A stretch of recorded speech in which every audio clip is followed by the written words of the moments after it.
நாளும் உனை மறவாத இனிதான வரம் வேண்டும்.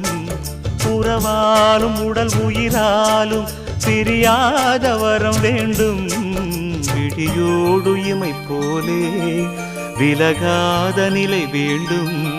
இணையான இளமானே துணையான இளமானே, இணையான இளமானே துணையான இளமானே.